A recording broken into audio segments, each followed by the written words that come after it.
you all for coming out this evening. We're under a flood watch and you are here and we are grateful. Those of you who are here for the first time, welcome to George Street. Hopefully you will be comfortable in this surrounding and come back. Before we start though, we want to do two things. I hope you like laughing. First, we're going to have a word of prayer, and then we're going to be led in the national anthem. You know, you know I'm going to call on you.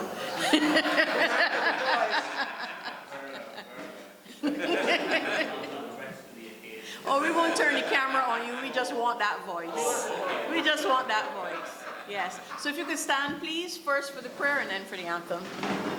For those of you who may be members of the credit union movement, you should know this prayer, and if you want, you can say it with me. It's the prayer of St. Francis of Assisi. Lord, make me an instrument of your peace. Where there is hatred, let me sow love. Where there is injury, pardon. Where there is doubt, faith. Where there is despair, hope. Where there is darkness, light. Where there is sadness, joy.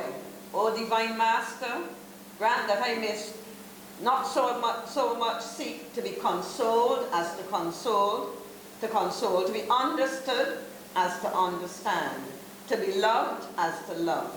For it is in giving that we receive, it is in pardoning that we are pardoned, and it is in dying that we are born to eternal life. Amen. Amen. As you're in plenty and in time of need, when despair and was young, our grateful Father sowed the seed from which our pride is sprout.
Thank you very much, and please be seated.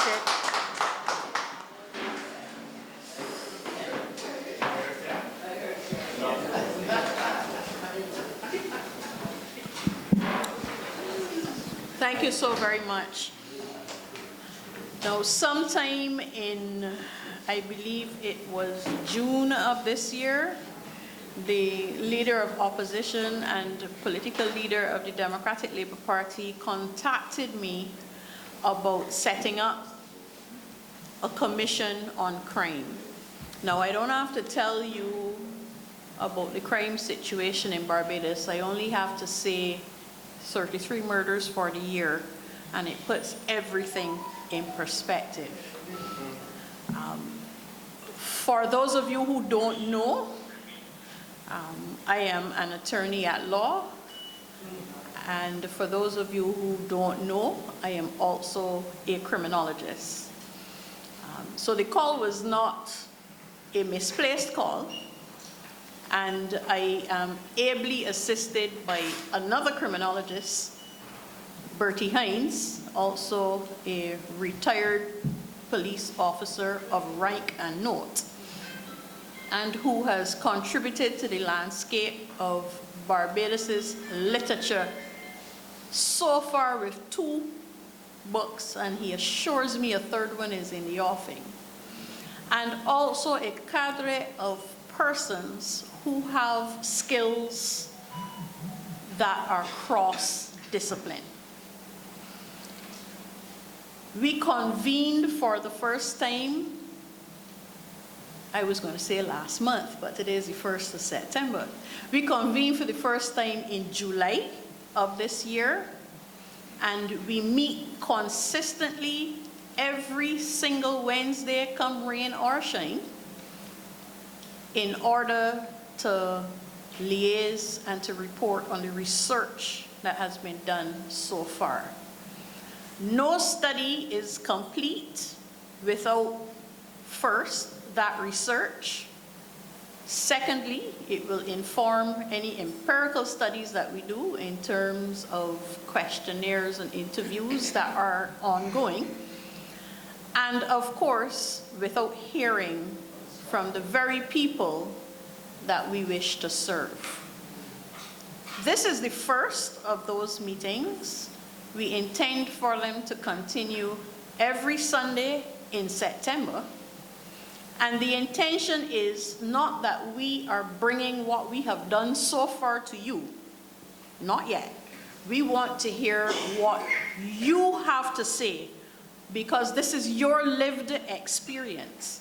And it has to be more than a boardroom chat to get us to where we need to be in terms of righting the ship of state that is listing right now where crime is concerned. I will say up front that we recognize that the focus of the country is on that murder rate, but our mandate is much wider than that. We are looking to have a comprehensive report.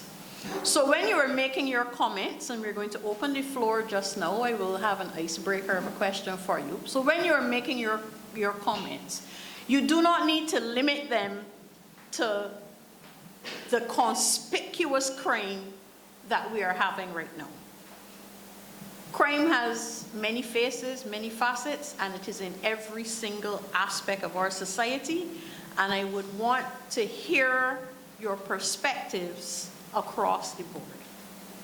And so my first question to you, because this is a fact-finding mission, my first question to you is, we're all experiencing crime, but I want to hear from you, what are your feelings on what are the causes of crime?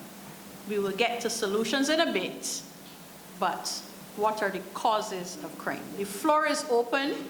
If you raise your hand, the microphone is there. You can utilize it. And the panel, if you can introduce yourselves in the way that I introduce mine, telling everybody a little bit about yourself, what you do, and what your focus is on the panel. Maxine, I'm leaving you for last because I think people know a little bit more about you than the others. Shakwani? Hi, good evening, everyone. My name is Shakwani Hunt. Okay. Hi, good evening, everyone. My name is Shakwani Hunt. I am the spokesperson for Youth Affairs and Development. My background, I don't want to say my background is in young people. That seems almost ridiculous. I'm a young person, so I was recommended to stay on this commission to bring a youthful perspective. Being on the ground, in the field with the youth, I am bringing to this commission. I hate being put on the spot. Good evening. Good evening, everyone. My name is Kelly Conley, and basically I am the secretary of the Leader of the Opposition. Shakwani is very, very involved in community work and has been from the time I knew her. This is going on nearly 10 years. From the time she was very, very young, she was involved. She sits on the BYDC. And I mean, we're not fluffing up this commission. Kelly is a social worker. I mean, I'm not sure why they're selling themselves short, so I will sell them for you all, okay? They come with skills, and let me tell you, the most comprehensive report was delivered. She's ducking her head. Kelly knows I'm about to talk about her. It was fantastic, so well researched. We are very, very pleased to have Kelly on this commission.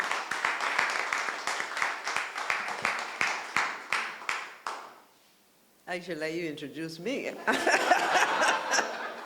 Okay, I'm Maxine McLean, and I was invited by our political leader and leader of the opposition to serve on this commission.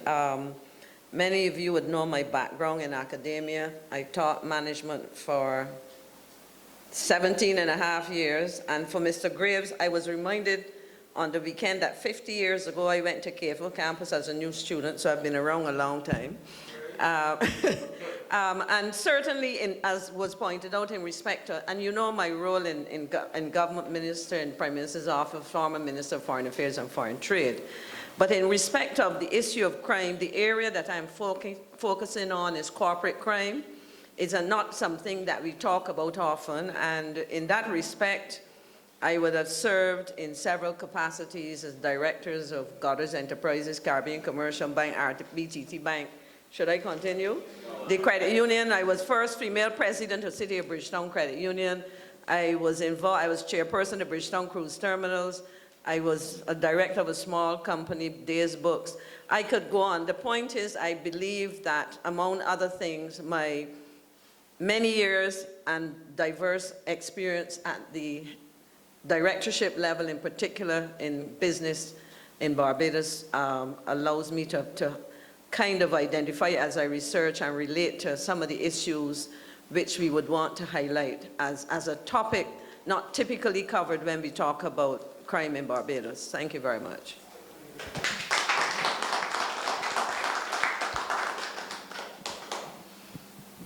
And I don't feel I have to say it, but I will say it. You're looking at 4 brilliant women out here.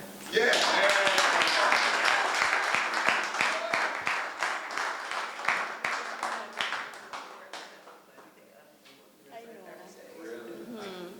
Yes, and so that covers a whole lot of sins, apparently, and the floor now is open, and my question to you is, what do you think are the causes of crime? I saw your hand, and I saw one other. If you could put your hand back up again, please. His was in front of me, so I saw his. There was someone else whose hand was up just now. But if you could start, and as they get their nerve.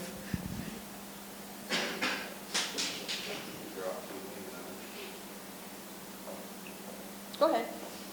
Your microphone is right here. A pleasant good evening to the 4 brilliant young ladies, Madam Chair, and good evening to all. That question that you asked is a very pertinent question in this day and age that we're living in. From what I've gathered so far in my community, and I'm speaking on behalf of a particular individual that gave me permission to say a few things, and with a question behind it. What really is tackling the young minds of people, especially in the community, as it relates to crime? And as you said, crime is very diverse. It has different faces. It isn't only gun crime. There are crimes of passion. There are different levels of crime. So one must be able to understand the root causes of the crime from the top right down, and not only focus on one part if we're going to try to control and find solutions to crime in general. The main thing is jobs. A lot of them in my community don't want the handouts. Believe it or not, the guys on the block, on particular blocks that I know, say they're tired of the handouts. They get the handouts, and when the handouts are finished, a lot of them ask, well, what's happening after that? Right? So if we are going to tackle crime and find a solution or something that, you know, you can't stop crime at a zero tolerance, but if you can try to bring it to an area where you can try to control that narrative instead of controlling us, then perhaps, and maybe perhaps, we can actually find a solution that is viable for everyone. So basically that's what's happening in the community. They talk about people that they need more policing on the streets. A lot of people driving around in unmarked cars with a lot of guns. And so his suggestion is that they should have more policing in the streets. I saw a recent video. The police were unable to handle one person. So that is his main question. Okay, so those were two. One is that we need jobs, and the other is that we need more police. I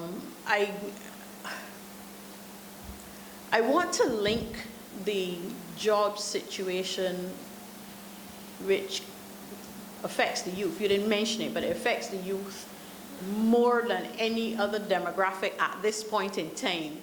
And I want to link that with conversations that we've had in recent times about immigration.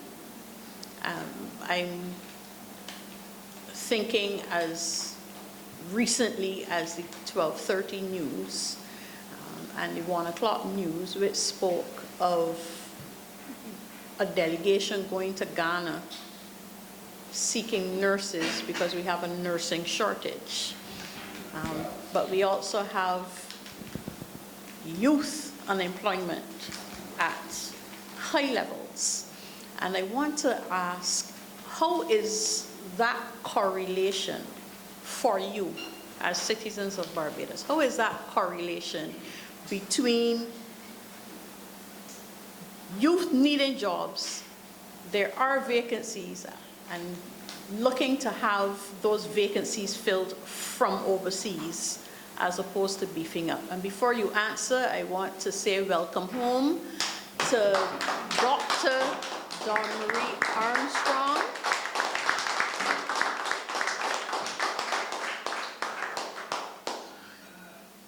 Spokesperson on sports. Highly qualified in that field. Do I have to say a woman again? Okay. Yeah. We need to put certain things to bed, and you do that by what you demonstrate as opposed to what you say. Yes. So then, that correlation for you as Barbadians and living that experience, how do we reconcile having high youth unemployment and going overseas to fill job vacancies? Yes, sir. I think that the major problem is that reconciliation comes from a political reason. How it is that you can have unemployment and you call somebody from outside, because what you're doing here now, you're setting yourself up to be the grandfather, the godfather, and the father of the same child. So when we order people from outside, and we have people here who are without a job, what they're saying, the people who are coming in are dedicated to you because you have invited them in. You do not invite the people that is here already, so they have nothing to say or do concerning that particular issue. So it is politically motivated, the jobs from overseas. Thank you. I will throw my questions for a moment. Congregation, please check and see if they have any more chairs. I know we have a function, so don't take the ones that they need. But see if you can source some more chairs. Right, so we have this dichotomy where we have high unemployment amongst our youth, but we don't have the skill sets in the jobs that are available. That seems to be what the disconnect is. What can we do, given that we have, for this country, we have told our young people that a university education is the be-all and end-all, that we want a graduate in every household. But to become a nurse, you don't go to university, you go to community college. How do we bridge that gap and have a rethink? What do you see as solutions where we have a shortage of nurses and we also have high unemployment? How do we find a way to bridge the gap so that we can link people with jobs? Sir, I saw a hand in the back, but she pulled it down at the same time. This young gentleman, and then, yes, Domri. Yeah.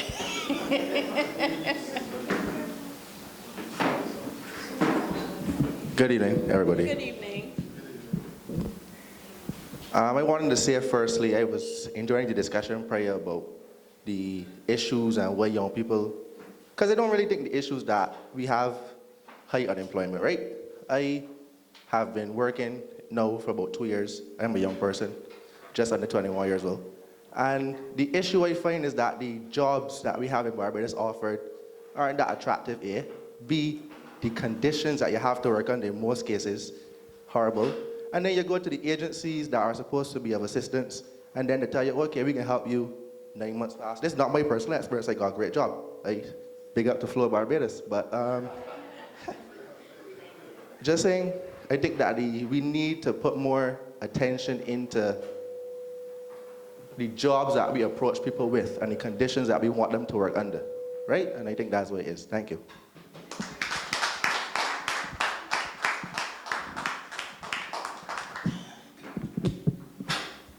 I'm going to respond to him, but afterwards, because I really, really like, especially that last point. Thank you for the contribution before. I would say, for a person like myself that people would say have, I guess, been a result of the brain drain, presently working in the diaspora, I think the major concern for me as a person soon to be returning home is the fact that if all of us stayed in the diaspora and decided that Barbados was no longer a prospect for us, my fear is, who would be home to develop the country? So essentially, I get what the young man is saying, and I appreciate it. But the fact is that a lot of us skilled professionals at a very high level are valued in other countries and not our own. And equally, when we come back with our skills and our expertise, and we come back to make a worthwhile contribution, somehow we are blocked by other persons that feel threatened by us, and they feel threatened by our presence. We don't want their jobs. We don't want, I suppose we don't want to take them out. I guess that's always the perception. This is my territory, y'all young people think y'all know everything. And the truth is that life is all about learning. Life should be about lifelong learning. And I definitely feel that by having a growth mindset and being committed to your professional development, you will not see a young person, coming back into the setup as one wanting to steal your jobs per se. I definitely feel that when it comes to embracing what we bring to the country's development, I definitely feel that a discussion needs to be had about how, young professionals can be brought back to the country to help develop the different sectors and to help develop the different industries, because in reality, a lot of us want to come home, but we are just fearful, of the fact that we may be rejected by our own. But me, I live without fear. So I'm coming home without a doubt. And, I always say I will flourish wherever I am planted.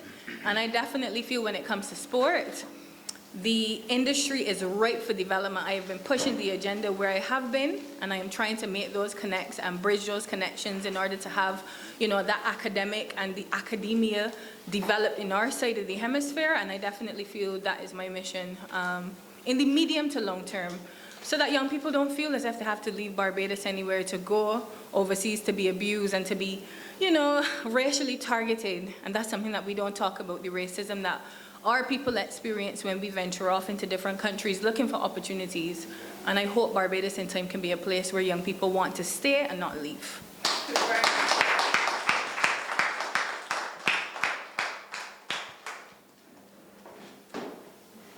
Hey, good evening, everyone. All right, so I think it's an interesting conversation, but I want to bring it back to the crime and the youth, right? And what's your name? Dre. And Dre, Dre said something that he brought a very interesting point in terms of the quality of employment. But in bringing it back, I want to draw my own experience. I manage a company of in excess of 200 persons, and 18% of that workforce are males. 1/8. At all levels, unless it is a labor-intensive environment, women are predominantly found in those positions, whether it is a head office, administrative, or whether it is in service. And we have to find, your research has to kind of tell us why. You have to get to the root of why our young men are not actively seeking employment, because it's not a case where they are not succeeding in work. They are not coming to get the opportunity to succeed in work, right? That's one. I think when we look at the labor force as well, that we need to give our young people more chances. The Employment Rights Act does that. It gives you a system of, disciplinary actions and so forth, as opposed to just expelling persons from work of employment for one infraction or the other. Sorry to use the word expel, but but the point is that we need to give our young people more chances, because it takes a while for young men especially to get settled. And when I first look at the assignment in managing so much young people as a young person myself, what I recognized was that the young men needed much more chances than a young female. And I literally held youngsters by their hand, so much so that when they gave trouble, the management in the stores would call and they would say, "Come for your son." Right? And they will go down, we will talk and think, and these are guys are still here today with the organization. Some have moved on. But to me, it is like they just need a chance to do a little wrong, but to correct it. They need an opportunity to fix some of the wrongs that they do. If you look at a scenario where people make mistakes, and I don't think businesses are willing to accept those people in, even if it is a couple months or a couple years down the road. And I think that we have to look, as a society, as employers, to give more second chances, especially to the young men. That's all I was saying.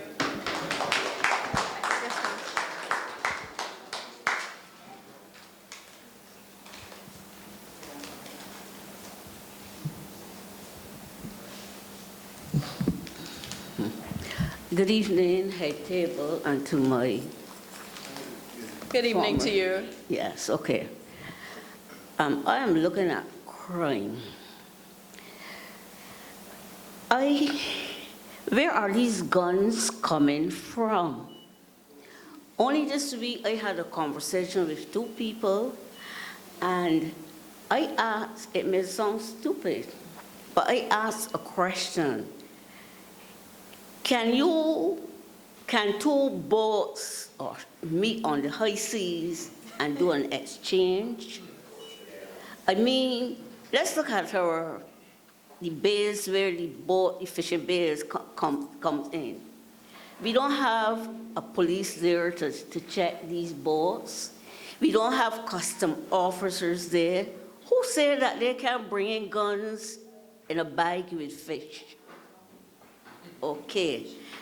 I think we definitely need, if we don't have the guns, we can't shoot nobody. It had me so scared that some days I'm going yard. Frightened. All right, and then the guys, it's a way of making quick money. If you look at it, you are an attorney, and you would know. If you look at it, it is that you will charge a man, somebody then like shooting, and you shot a man, and maybe next 2 years, the police conduct the investigations, and you are held responsible for that death. Where is the gun? You know where it is? It's hidden.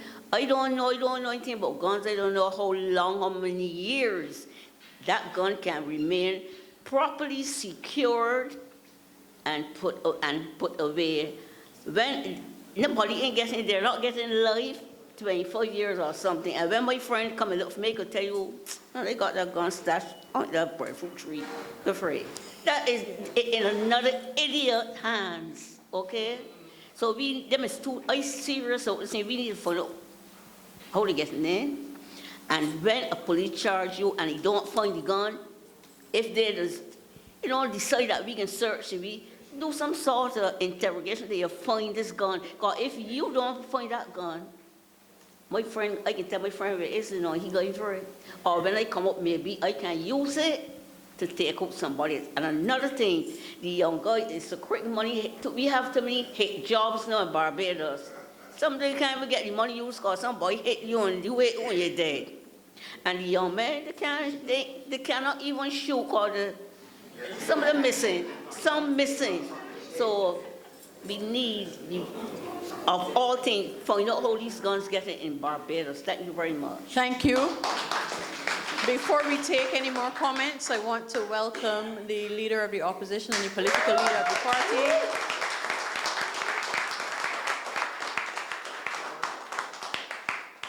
As we stated earlier, this commission is an initiative of his.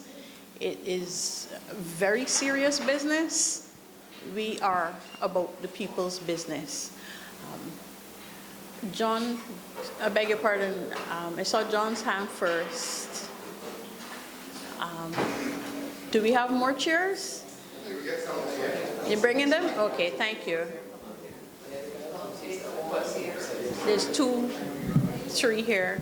Hi, good evening to everyone. Good evening to the lovely ladies. I thought I heard someone say that the Democratic Labour Party don't have ladies to represent, but I'm not here for that. I'm just here to say good evening to you lovely ladies at the head table, and congratulations to you. You're doing a very good job.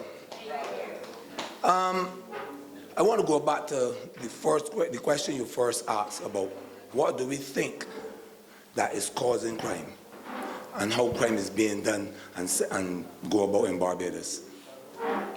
As a single parent, well, I'm still a parent, but raised 2 children by myself. From the time they were actually born, I raised them. And right now, I don't have no problem. I am very happy that they're both big men and women at this point in time. And I have to go back, when you ask that question, what do I think is the real reason that we have so much crime? And I want to go way back. And I believe, I'm only giving you my belief, it starts from the parents and it starts from the home. That is what I believe. Because I remember when I was small, and we were all, as you know, Barbados was what we would call a real religious society.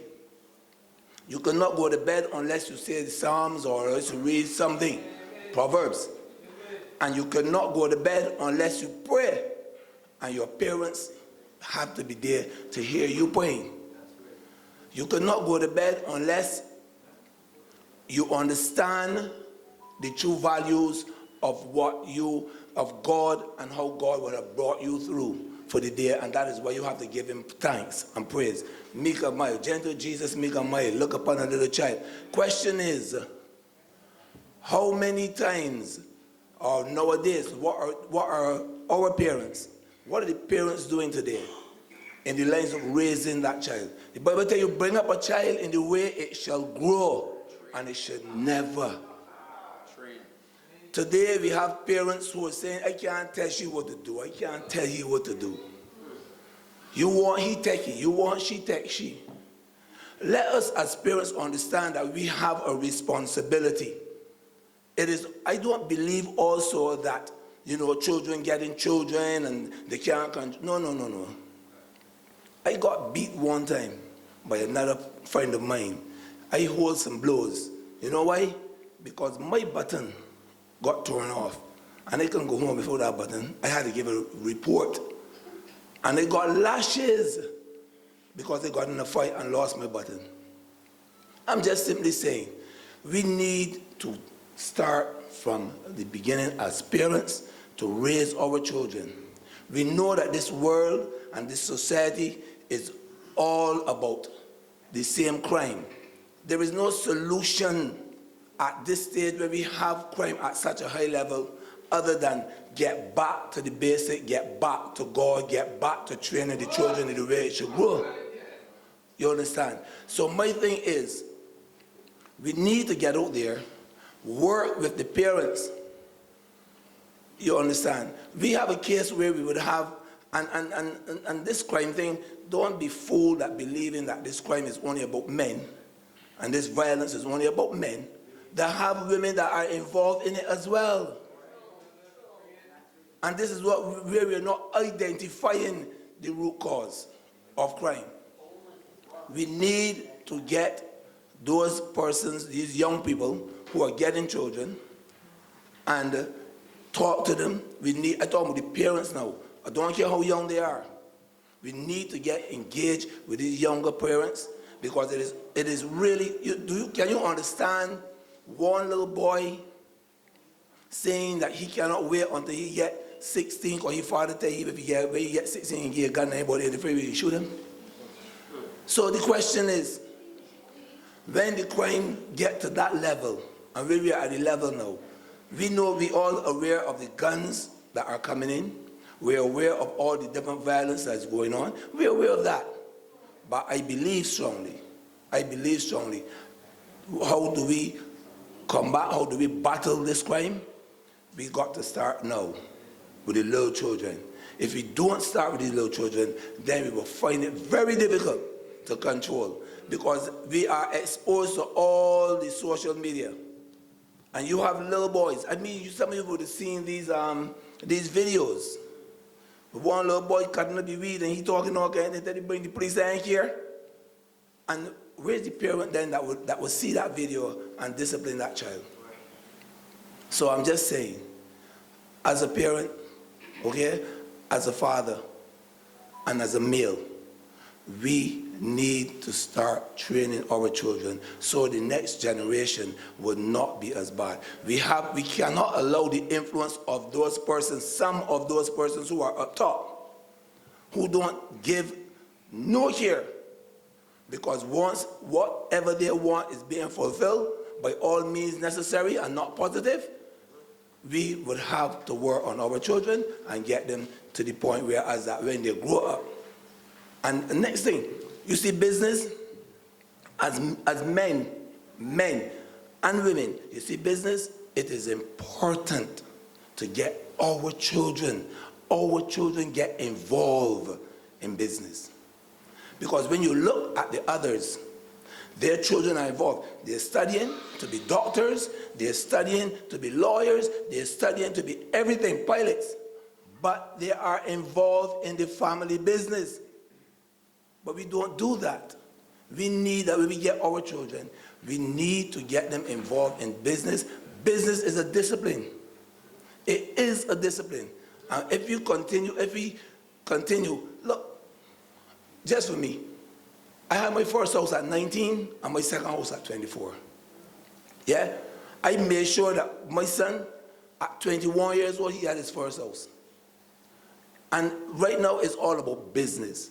You understand? And I think that business is a discipline that we as a people need to continue to grow and instill in our children's head, and they would have at least responsibility. Get them responsible for whatever they're doing and get them involved in business. We will discuss that more. Thanks. Thank you very much. Good afternoon, everyone. I'm not that good a speaker. Okay, I talk a lot, but I ain't got that good a speaker. Anyhow, there's a great difference between a nurse coming from over in Africa, wherever part they be getting them from, and the ones that we educate here. And I work in the healthcare field, and sister there, she probably left, but she works in England. So right now we got nurses coming here that's certified, and that's not certified, but we have to be certified. Us here have to be certified and pass a CX, whatever it's called. Right. So now we are bringing people here who uses the opportunity to go elsewhere.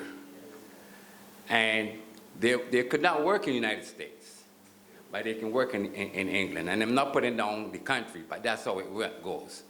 So I think, in the program, we should have a program that focuses on what it takes to get that NCLEX or whatever it's called, and so you can be certified here. Because we're being used, it's a cycle that goes on. People come from someplace else, comes here, and we got one of the best passports that you can go, you can travel without, to places without a visa and stuff like that, and get employment. So they comes here, they get the citizenship here, they get the passport, and then they goes and they work in England. They couldn't get a job in the United States because they don't pass the NCLEX. But if they go to England, then they get it. I mean, it might be less, the wages might be less, but it's a lot more than here. And the opportunities is there. So I believe that we should focus on getting our nurses here, like from community college, or like you say, what it says is go to community college, and then get them certified, instead of bringing the people from elsewhere that's only using us here as a stepping stone to go someplace else. And that's exactly how it is. Okay? Thank you. Thank you very much. I want to just say something right here because I know a couple people, and they were male student nurses. When you study at Barbados Community College, you graduate with a certificate from the Barbados Community College. But that doesn't mean that you can practice as a nurse in Barbados. You are now asked to do the regional exam, even though you are qualified from the Barbados Community College. Let's think about that. Everybody else that studied at the Barbados Community College can work in their field, but we asked the nurses to do the regional exam. The regional exam has 3 tries, and then you're marked on a marking scale. So that means you can do the exam 3 times, get a higher mark, and still not pass, because it's on a marking, like a scale. It increases based on the marks. I know a fellow who did that exam. He wanted to be a nurse. And we wanted male nurses. And every time he did that exam, he got a higher grade. But he still failed because the marking curve increased. So he was not given an opportunity to be a nurse in Barbados. Even though he studied for 4 years, he did the exam, he then know how to retrain into a different field. So imagine you dedicate so much time in your life to help somebody else, and then you're turned down, and then you see the government bringing in nurses who are not required to do the regional exam to work here. It is extremely frustrating and disrespectful for our nurses being trained here. So when you're saying that we have a shortage of nurses, why don't we go through and look at those past BCC students who would have passed BCC, but just not past regionals? I think that is something that they need to look into and answer for, because that is a fundamental problem that we are here, that we need to address, and they need to address it even more swiftly, because this would mean at least 1 or 2 sets of nurses coming in from Ghana. And third set coming in from Ghana. I don't know if you've been to the hospital and experienced any of those nurses from Ghana. So if you've been there, you understand that even though they are brought here, they're not allowed to do certain things. They have to wait on a Barbadian nurse to supervise them. That is how it's done. So I'm not sure if we're really fixing a problem or created another problem, because if you're bringing in a person to fill a void and then a person needs to monitor them, you have not filled the void. You created another problem with additional work for a person to do. So I think we really need to relook that and focus in, because that in itself is creating a problem. Because that young gentleman could have been a nurse. But because of the standard that they set, he has now gone into another field. I mean, another excellent field, but still, he had to retrain and change his whole life plan just because of that. Thank you very much. I've been holding a few comments of my own. Dre, I'm going to get to you in a minute. Dre made a point that Ryan also touched on, because it is not just about finding employment for young persons, it's about finding quality employment. And we need to be addressing this situation and addressing our minds to how we find solutions of matching skill sets with jobs. I don't have a difficulty with importing skill sets that we don't have. But if it is that we have persons who are able, like Shakwani mentioned, we should be assisting. It would help, first of all, in terms of the cost, because there has to be some negotiated cost of bringing in nurses, and it would also alleviate the issues that we're having in that profession. And the spotlight is on nursing, but we have issues in other areas as well, and we also have an aging out civil service, but that's a question that we would need to address. I saw another hand just now. Dre, and then we will get to the other person. Hey, good evening again. Ryan said something that I wanted to say something about it, but then it slipped me, so I come back to say it. I don't think that many persons realize, but we have a lot of young persons in this country, Barbados, who are very talented, right? And I say that to say, like, I know people from school that 12, 13, 14 coming up could cut a head like my barber. I know persons coming up in school, 15, 16, that could tell your bathroom like I don't know, you understand? And the reason why a lot of the young persons that had these skills in school go on and say no on the block now is because even though you could tell or you could cut a head, it takes money to build a barbershop. It takes money to get the equipment. And we got a system in Barbados right now whereby if you already got a business, you got a chance where you could go and probably get some money. But if you got an idea, nobody ain't care about you. We need to find a system for the young people of Barbados whereby you could come in, say, okay, look, I got this skill, or I got this idea, I believe that I can scale this to this level, give me some assistance. They don't only got to be money, walk with that person, mentor them along the way, and then the government could take it. Any government, D, B, C, Y, could make money from that. Or that goes back into the development of the country again. You understand? You ain't giving away the money, you're lending the money, you put on the interest on it, and then that goes into other sectors to build the country. That's one thing that I see. Another thing too, what somebody else was saying just now about us importing employment. I don't see that as a bad thing if we don't have the skill sets here. But as a young professional, I'm on LinkedIn, I'm on a lot of social media, and I see, since COVID, we normalized remote working. I work remotely, that's what I do. But like, there's got a lot of opportunities in Canada, the States, US, where we got people here that could do these jobs from the bedroom, the front house, and get paid, and the people overseas want them, but we don't have anybody here linking these people to these jobs, you understand? All we need is an organization here to go to, they got Trinity recruitment, to go to these people and tell them, okay, you know what? We got 10,000 people in Barbados that good at office administration. You got 10 assistants right there that working from Barbados getting paid. So as I tell you, I do it for a living, so I know how it works. There was a program here we had earlier this year that was trying to work it out, but I haven't heard about that since. I think that that's another thing that we could look at as well. Thank you. Thank you very much. I'm going to date myself a bit here, but how many of you remember the prison exhibition? Our artists are in prison. They used to have their own exhibition. They entered NIFCA too, but they used to make furniture, beautiful art. Yes.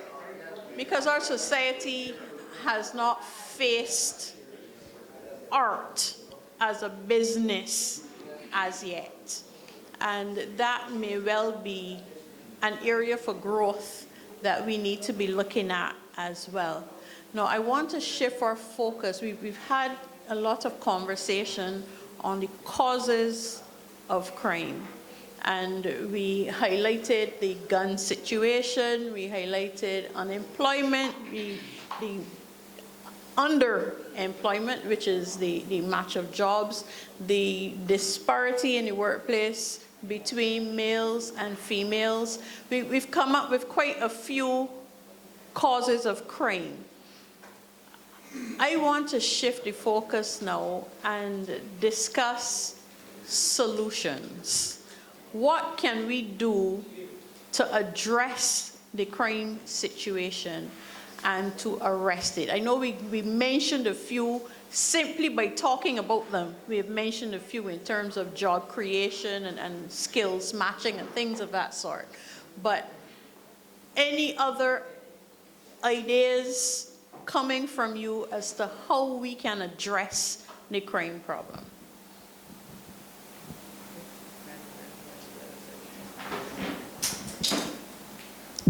Good evening again to the folks. I think one of the main ideas that we can have as to address the problem of the crime, as you have just asked, is to do follow-up. Mainly, as I was there thinking of those that would have been in the penal institution, I find that you don't hear much about the follow-up when they come out, especially with the probation officers. I don't hear a lot about that. Do they do really follow-up? Do they check on them? Do they make sure that they're staying in line? It could be a person that was involved in serious crime. It could be a person that it could have been drug-related or for some other reason. When they leave Verdun House, do we do the follow-up? And I find that if they feel that, okay, I go to prison, I come out, I learn a skill, as I was just hearing the young gentleman was talking about businesses and what we know about the art and making chairs and what have you. I would have seen that. You know, and when they come out, they feel like, okay, I have all these skills. I would have learned, went to school in prison, learned things. I want to change my life. But when you go to apply for a certificate of character, that's a question for the lawyers. Why is it taking so long? If that person is genuinely looking to change their life as it were before they enter the penal institution, the system, as the young people call it. Okay, and they get out the system. They want to move on. I think that's a solution that we can zero in on. Do better follow-up. Okay? Have proper the assistance out there so that, as you know, the society has this way of thinking that, oh, no matter what, you will always be a jailbird. Right? I heard the gentleman spoke about it's not always males, it's always females. And yes, I quite agree with that, you know. And I think this is part of the challenge that people face when they come out here. They feel, okay, I got all of this, I did that, I tried to change my life, but they still don't want me. So you know what? I'm going to take the easy road that I don't want to go back into. So a lot of us in society, you have to take the blame for that, you know. Because we need to do the follow-up. Thank you.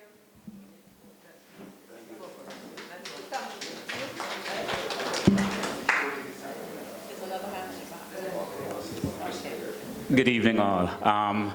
I sat and I listened to Ryan talking about the young men. I work in an environment with lots of women. And I'm telling you, if you're not strong enough to look them in the eye and to say to them, what you have to say to them, you are going to be lost. And I think that we are going to lost more young men because we're not teaching them to be strong, and not saying to them, look, because in this society, you're dead before you're dead. And I say that because we look only at the academics. We don't look at the skill sets. We don't care about that. We only care about where you went to school and how many certificates you have, what degrees you have. And because of that, a lot of young men don't feel a part of what's going on. So you're easily led by what's coming through the different media. You're easily led. And until we make people feel a part of this society, regardless if you've got a certificate or not, I ain't got any certificates, but I have a willpower. I am no better than the other person, and I am going to stand up for me regardless. How many people are going to do that? Somebody asked me the other day, you want to go into politics?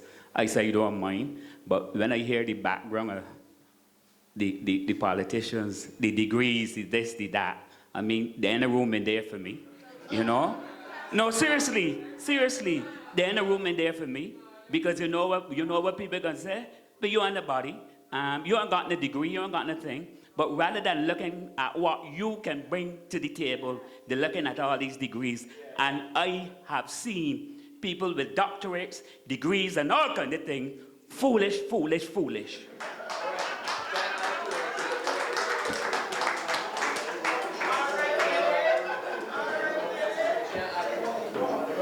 you very much. Good evening, everybody. I ain't got a degree either, don't worry. I can join you, I ain't got no degree either. Anyway, on a serious note, the question was asked, solutions. But the first thing is, where we begin? Policing. We have a style in Barbados of being reactive and not proactive. Yeah? 166 square miles. And first of all, let me give a little background for myself. I spent roughly 2 years of my life in Afghanistan as an intelligence operator for the British government. And when I look around here, we're way behind the curveball because 166 square miles, everybody knows everybody's business. We know who the major players are. We know what the blocks are. We know who are the facilitators. And we can't solve the problem? Come on, man. I think that we lack the political will to do what is necessary. That's what it is. Now, for all you people in here, I am neither B, D, C, nor EFG. However, I'm a Barbadian. And people like myself, like the good doctor before me, we have skill sets like no other. And I find that we are pushed aside, we are not utilized. But what happens is that they want to use us. Yeah, they don't want to utilize, they want to use us, and that's a difference. Correct. The issue lies where we have a police force where you send guys overseas to be trained. And then you bring them back and put them in a job far from what the training was. So that's resources, money just gone down the drain, you know? So at the end of the day, we gotta go backward to come forward. The gentleman was talking about children, but I don't know if you realize the biggest influence on your children are their peers. Psychology has proven that children influence children greater than any adult can. And it goes back to policing your children, knowing who their friends are, where they go, who they hang out with. And so we got to go all the way back to come forward. It's not going to be easy. Again, Lily was asking where the guns coming from. Barbados don't make guns. Our borders are porous. People in senior positions don't like to listen to people who know better. It's always this ego thing. So until we get our thumb, as the British would say, out and work with people who have skill sets, understanding of the situation, and the capacity, the ability to carry us forward to solve the problems, we will always remain in this position we are. So we are playing catch up at the moment. And if we don't have the political will to change policy, create policy, which is driven by sound intelligence, research, and information, we dead in the water. We just wasting time. Thank you.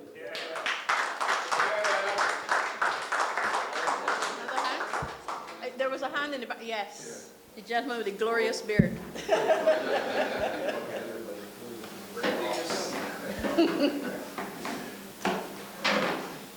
What's your name again, buddy?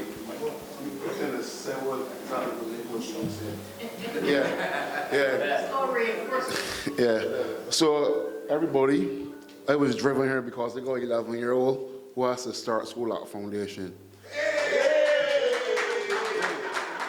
No. I went to Foundation too,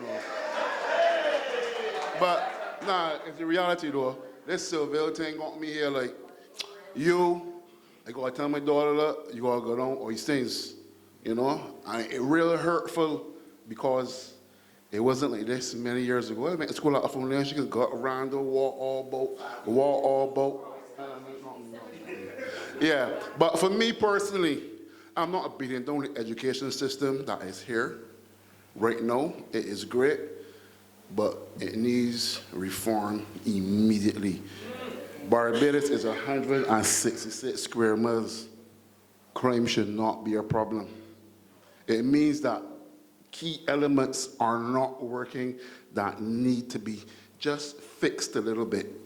But my challenge is, because I'm more analytical, I look at data, we can't come up with policy based on a feeling. We gotta look at numbers and say, look, this number can give me this result, and go after it.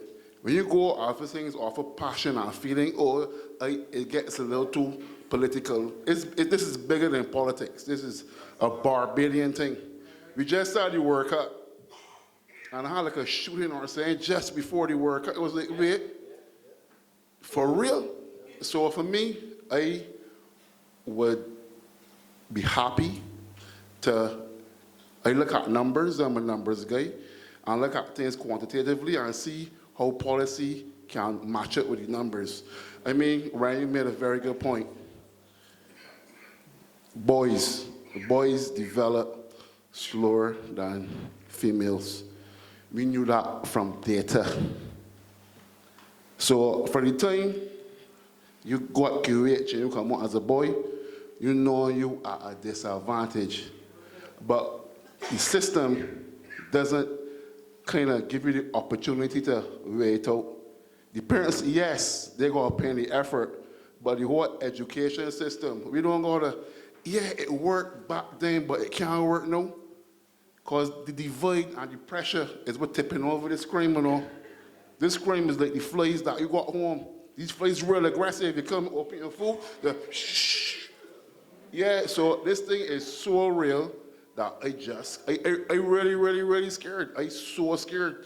I don't know. Imagine if school was open and all this food is going on in Seville, what are you going to do? I went to Surfers Bay. Really, fellas get killed. You see that there's the philosophy, you can put a police unit van there, one of these mobile units, and that's the solution. It's going to crank down, not body and line, but crime, the horse already stable. It's out already. Crime will always exist from generation to generation. Your father was a carpenter, your father was a criminal, he's a criminal. You can't say against soft soap. I think we again say too soft soap. I know that it go on spiral. Everybody oh shoot, what we gonna do? Nah, we gotta start with education, because what's happening with these youngsters, and you say so, what you said, but what's happening? A man is going to learn to be a tailor. He was going to work for a man for a week.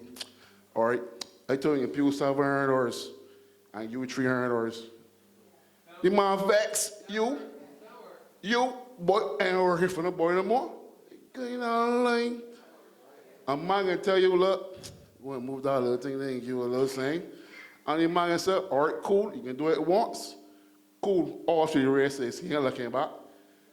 Every woman out there, or every man, they got a significant other. If he's 15, 16, 17, 49, 90. The world is not like how it used to be. You will pick up the phone and you will go like call somebody, you could video call somebody.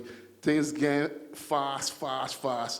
So we're gonna make the adjustment to what's happening, not in Barbados, but outside of Barbados, because that's the only way we live. We live with the outside in our space. So for me, I think the education system needs a real urgent revisit to help the young men, because right now they've been so dead, you know. The women, for another man, but that son or daughter, they come up, or they go to school, or your father get shoot. You think, you know, it's easy for anybody here to come and like talk about it, but when a man shoot your brother or shoot your father, you know, you can't, then things don't throw away. They don't throw away. It's so real. A man can want for in jail, he should, buck it down. It can go on and on. Let's not worry about that there. Don't even worry, you see the penal system, which is so true. The follow-ups, the whole monitoring, that don't work. But my whole game is, I don't want a boy going to jail. We shouldn't go to jail. You know what I mean? We shouldn't go to jail. But you're going to have that here because that is saying that I was here from when I was born. You know what I mean? But for me, we need to get this education thing, revisit, quick. Yeah.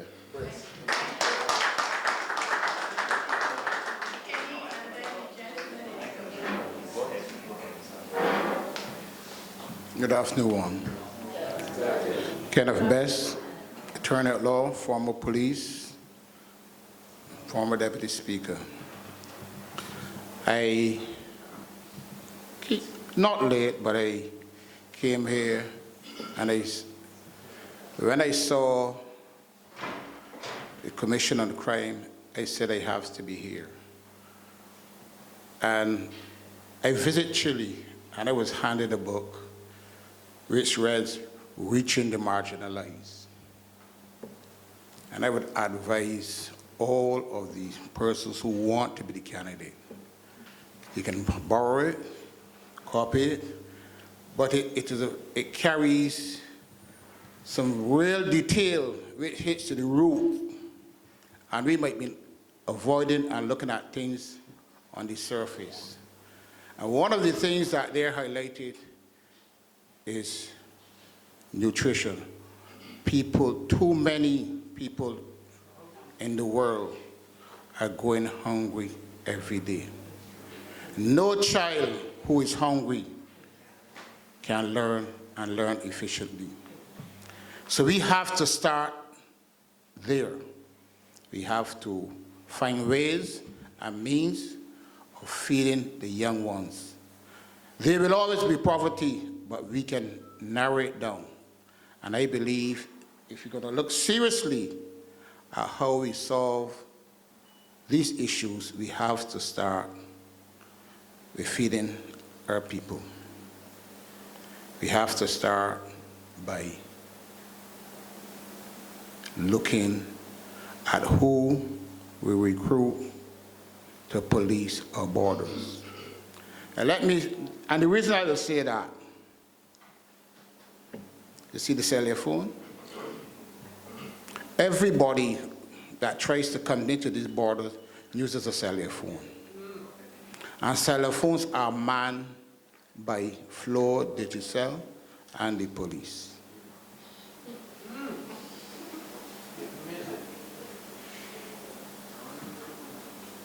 And I will leave that there. I will leave that there. But this party is on a trajectory up. And I want all you in here to believe it. There will be falling out in families. Amen. I have brothers and sisters. I don't see them, I don't hear them. When they call, I communicate with them. But we need to hold on to a mentor in this party. And understand that if we have a mentor in this party, and be a mentor in society, not only in the party, but be a shining light to the young people in this thing. If you see somebody, a young child doing something that is wrong, caution them. Not be afraid. Sooner or later, they will recognize. And there's a word you call consequences. Everything you do, there's a consequence of it. And these are the things that we have to start at the root. And that is why I encourage and implore on every person who wants to represent the DLP or wants to be a candidate, get into the primary school. Be a positive mind in the school. Show them the way away from crime and show them the way away. I sold coconuts. When coconuts were being bought at 10 cents, I used to sell coconut and it gave me $1,500 a week. I'm 66 years old. Right? I'm 66 years old. And I tried to encourage my sons when I was ready to go to England to study if they want to carry on the business, but they wouldn't hear. You understand? And now they will call and say, Dad, I say, yes. Can I have $50? I said, I have no money. Because he who knows it feels it. So, and I was raised by a mother who fathered me. So this talk about father figure, joke. I was raised by a mother who fathers me. I was raised by a hawker. But you know, when I said it was the son of a hawker in House of Assembly, they said, no, your mother was a vendor. I said, no, check the dictionary, a hawker. It wasn't easy on me. I used to go to get about 3 and 4 o'clock and head to St. Andrew to bring her up. When I came back, I can give you a story. When I came back from law school, I was lifting my mother boxes. And a man said, you as a lawyer lifting your mother boxes? Well, I won't tell you what I told him. Right? But you see, and when I started to practice law, I used to talk about, when I do my mitigation, talk about lack of father figure. And then when I left, I said, you know, you just lied. Because you have no father. Biologically, I'm here, so I believe there's a father. But we have to face the reality and stop fooling these things with the fab, oh, it's a father, lack of father figure, lack of parental training. We have abandoned our children. We have abandoned our children and not raised our children. And let's talk about children having children. The Bible said it. And if you check our age and our parents' age, and the amount of children that they had, it's about they had children at 16, 15. But there was somebody in that house that was strong. And we need to get back to the basic, the facts, the this and the that sort of thing. That ain't gonna cut it. That ain't gonna cut it. So thank you for listening to me.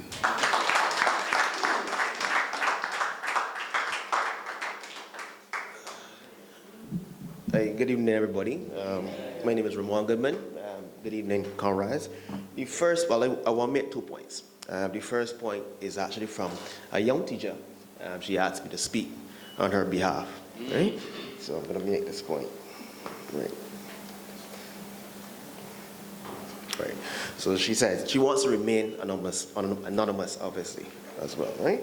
Okay, primary school teachers see many young people easily led into a life of crime despite their best efforts. Having sought intervention from social agencies like the Child Care Board or the overwhelmed social services program within the Ministry of Education.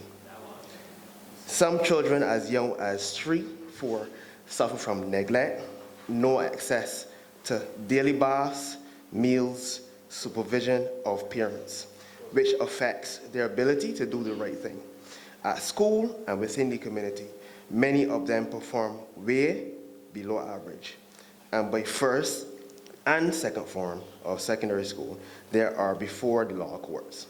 School-funded breakfast programs, free school meals, and social workers who come every other week to primary schools are not enough. If we're serious about transforming education, attention needs to shift from just the common entrance and center around funding primary schools efficiently so that they can afford full-time social workers. We also need to fund newer secondary schools differently to those who attract the more academic students. Secondary schools, which attract at-risk students, should receive a greater level of resources to deal with the myriad of challenges they face. Finally, teachers and principals need to be properly consulted and their opinions valued if reform is to be effective. The top-down approach can't work in 2024. Before you go on, I would want you to share that particular submission, the information somewhere. I will. No problem. So we can have the full details, because I thought it was important. No problem at all. And my personal view on it, that was the lady's personal view. My personal view on it, I think we got to have the conversation about capital punishment. We got to relook at it, we have to rethink it, because I believe if you have stronger deterrence, a criminal will think twice. I know a lot of us, we think it, but some of us are not strong enough to actually say, right? And I think we should have that conversation. There's a lot of justice for the criminals, but in terms of the families now that suffer the loss, no one is talking about that. We're talking about programs, we're talking about all types of, but stronger deterrence, I believe, would ease the crime rates.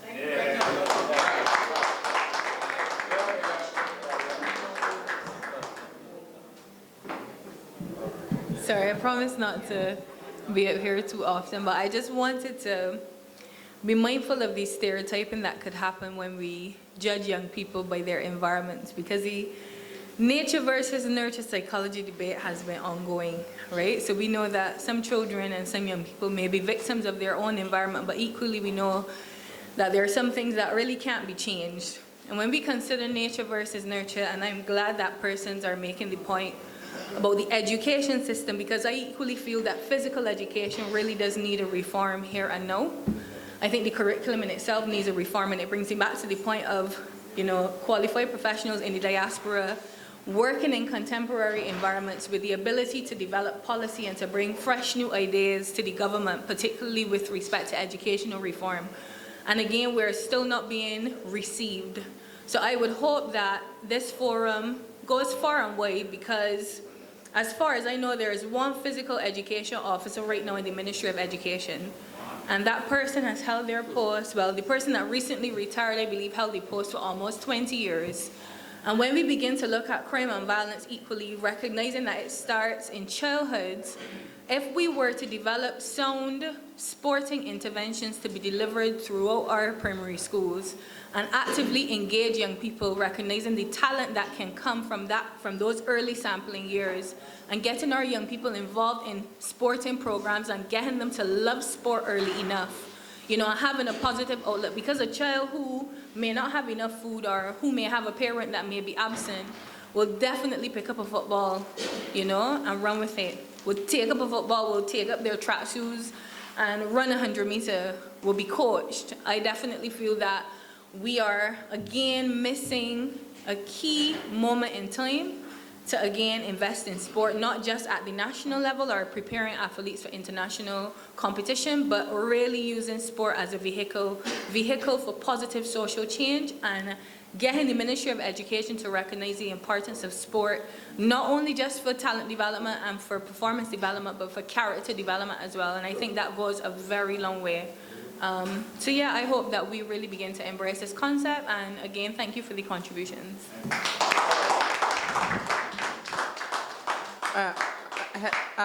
Okay, I was about to make a... No, let me go ahead. Both of you go ahead.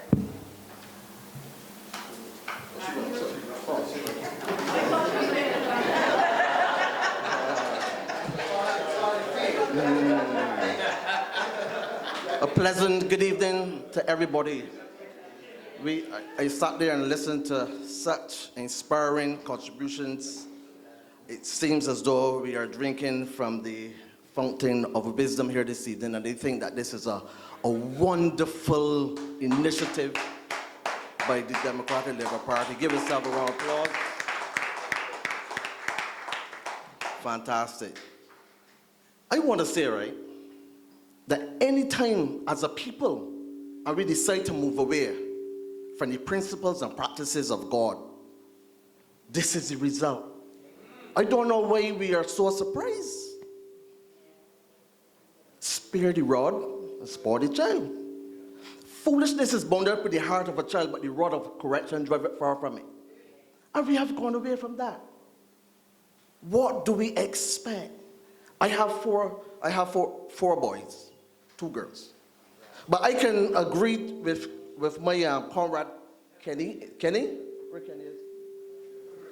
To an extent. But no disrespect to the women of our country, to the women of our society. But the truth is that a woman was never a man, so she can't teach our boys to become a man. Understand what I'm saying? I was raised by my mother, and I respect my mother, and my mother did the best job that she could do. But at the end of the day, we still need our men to raise our boys.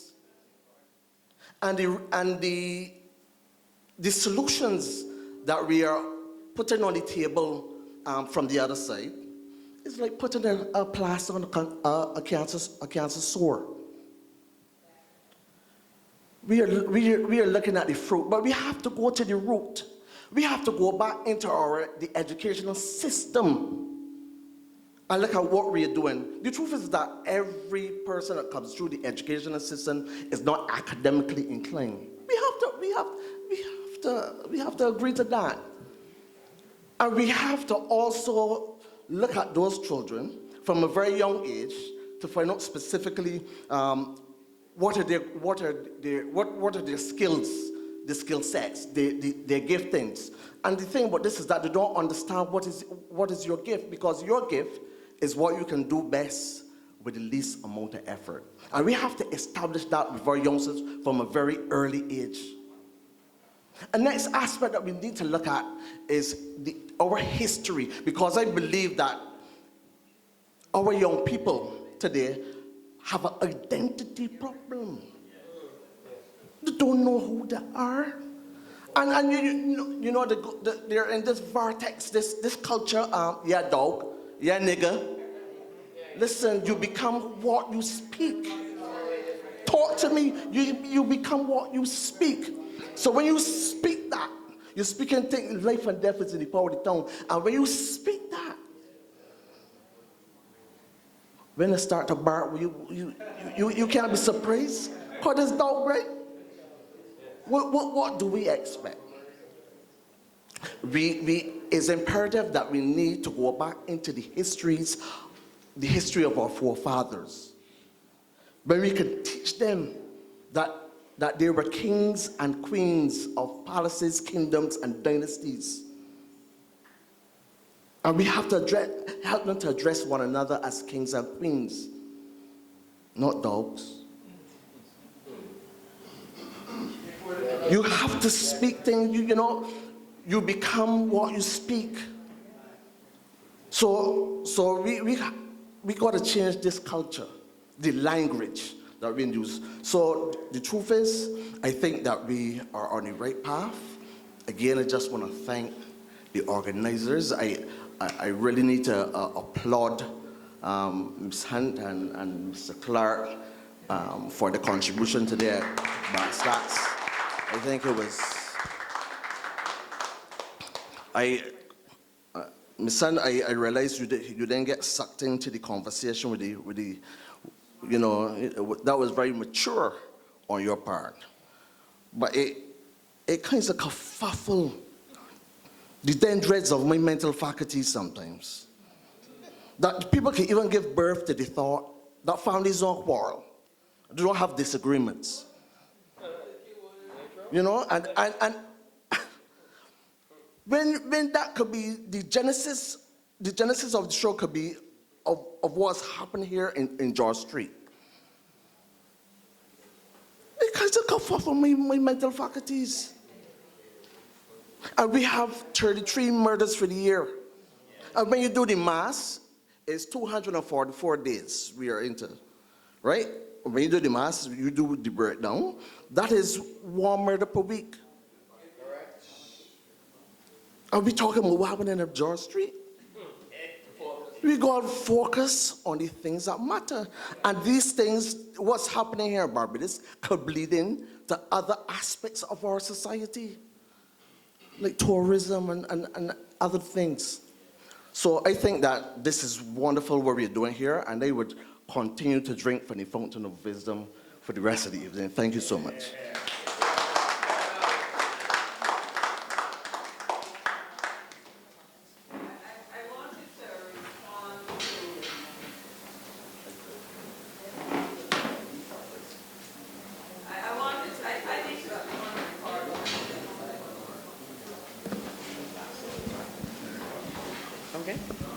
Yeah, I wanted to respond, I think it was Dre's comment, where he talked about talented youth in various areas finding it difficult to finance ideas.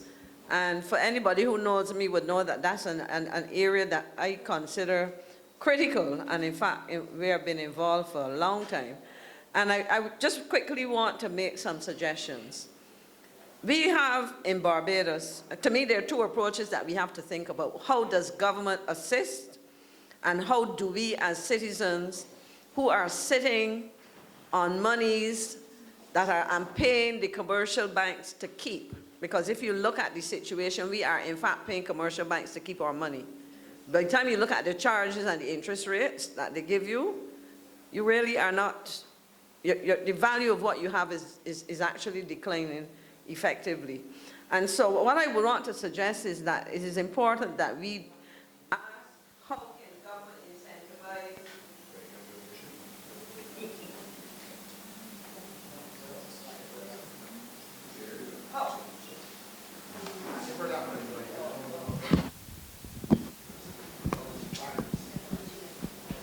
One of the things I'm saying is how can government incentivize persons like us to invest, what I call passive investment in ideas such as what Dre referred to, because I think that, as I said, there's a lot of liquidity, and I'm talking about things that I've done myself and I've encouraged people to do. So there's that opportunity. So in essence, government can allow people to have tax credits for monies invested in businesses, done in a way that does not allow it to be exploited. In other words, you have to demonstrate that the person is, you're not just ripping off the country in essence. And in terms of mobilizing those resources, and I believe that if we do that, you will be surprised. People know me, will tell you that I have a mantra. There's power in pooling. And in fact, this week, I'm going to sit down with persons within my religious family to talk about how we within the church can do that. And I say that against the background of being the 122nd member of the City of Bridgetown Credit Union. When people were questioning whether we as black people in the 1980s, COB was formed in 1983 to be exact, how you know, whether we can manage our own money. And I've seen, as anybody who's followed the movement will see how that movement has transformed the financial services sector in many ways. But I really believe that we can do a lot of that ourselves. I grow tired of hearing people looking at other ethnic groups in Barbados.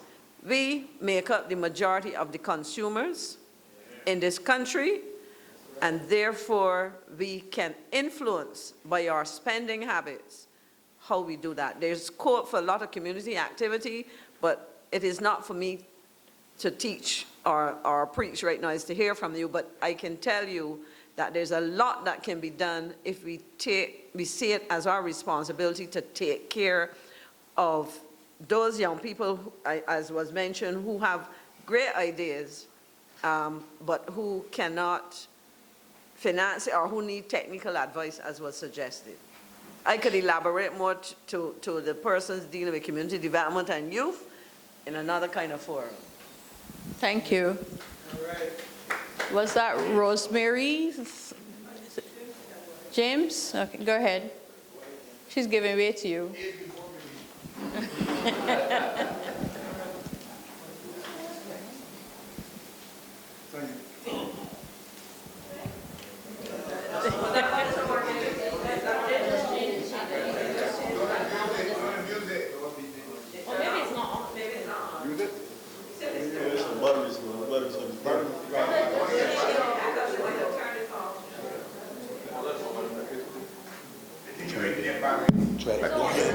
Oh, sorry. You can't hear it. Yeah, but you know, I didn't know, sorry, I came late, but the question is, what about our value systems? In other words, you asked for some solutions, right? The question is whether or not there has been so complete an erosion of our value systems that it has undermined the ability of the very institutions that worked before to be able to work. I go to the E this morning, for instance, in respect of our, I heard a lot of people referring to the education system. The fact is that whatever system in education that you have, as I always remember a chap said, you got to give me something to work with. In that, garbage in, garbage out. And if the people that you are putting in the system don't have the type of mindsets that permit them to be able to benefit from the system that they are actually in, you have to ask yourself, will that in itself work? Even if, in other words, the fundamental thing is so, that if you look at history, I mean, like Kenny, I grew up in a very challenging environment. My father wasn't here, my mother raised me, stuff like that. But there was a value system that permitted you that even despite the absence of a father, it allowed you for the schools or the church or whatever to work. Today, I know many of you have children. And I can tell you, first of all, you're looking at it as you tell the teacher, don't hit my child. And if you talk too hard to the child nowadays, the parent in the school, at the door, okay? And how they come in is another thing, right? And then you had a Ministry of Education in the past, used to tell them, you cannot prevent the parent from coming to school. And they got some things, when they come into school, they look atrocious. They have no right venturing, but we all looked over that kind of stuff. Erosion. And then when we try to do something about it, you look on top of parents' rights. In other words, their rights, but no responsibilities. So the question that you have to ask yourself, has the value systems in our society gone so wrong that whatever you do at this time, it is not going to work? Heard someone mention sports. We don't understand that you could put the best sports equipment there for somebody. I remember I used to teach at school, and there was this chap, he used to do, he used to, and he used to coach for Carifta Games. And this chap, he was a javelin thrower. And he won, at that point in time, he silver medal in Carifta, a fellow named Douglas Gale. And he went to Washington High School. He didn't have the fancy equipment that was at Harrison College or whatever schools, but he won. He would tell me, I used to tell him, he would go home on evenings take, and then they had a little steak that he had in the ground at home, and he would throw that steak as far as possible. No, the thing is, all I imparted to him, and I said to him as a coach, is that if you don't make the effort to do what you need to do, you have to put in the effort. There's a point to which it can carry you, but then there's a point you have to go. I don't know if any of you all catch a minibus recently. Yes. Yes. And those of you who have, could recount the experience in here? It's like some people who catch a minibus catch it not knowing whether or not, based on what is happening in that bus, whether or not they will get to their destination safely. That's a fact. And what have we done in this society? We have eulogized it, call it a minibus experience. We have allowed politicians to come in and say, don't touch these fellas to play a role. And when you try to put discipline in it, leave them alone. Why? The value system's being eroded, right? The family. Look at what's happening in our society. You know, we were all enthused about the whole 24-hour thing. You have to work as you like. Now today, we are creating jobs. What they do? Compromise the very family that is supposed to work to help to build strong individuals to be part of the society. We have compromised that. So you have no mothers who can't find time to raise the children because they're out there hustling. They got fests around every corner. Nowadays, check and see what is the budget of government on fests. Just fests, non-productive fests. To the point now, they had so much fests around Grapover that's planning to decide, you know, we need another season for more fests, more problems, right? And then the other thing, you can see it being reflected in anger. Nowadays, the value system gone. Everybody vexed. You ever notice something? And I showed him, if you barely went on, you only press one day, you say, sorry, excuse me, if you get a cough. Right? No, but what I'm saying is that, how do we build back our value systems? And sometimes it is not about money. It is about how do we really, a gentleman said something and said here just now, I agree with. We put in people and tell them, oh, because you're a doctor or you have a doctorate, you can work with it. That's necessarily true. Because there are people who are working in our societies at very ordinary levels, working with young people, and we don't empower them, you know. What we do is that we try to undermine their efforts in terms of trying to reach out to those young people. Because it is in these simple things, and we think that the way to solve it is to throw money at it, right? The question of mentoring, do we have enough mentoring? You know how many, young men are an endangered species in our society. You might not believe it. It is a fact. When young men come for jobs nowadays, and they walk in a place and they see females, they know that their chances of getting a job is slim. And there's a fact. We look at what the results of our educational institutions, and it was shown time after time after time.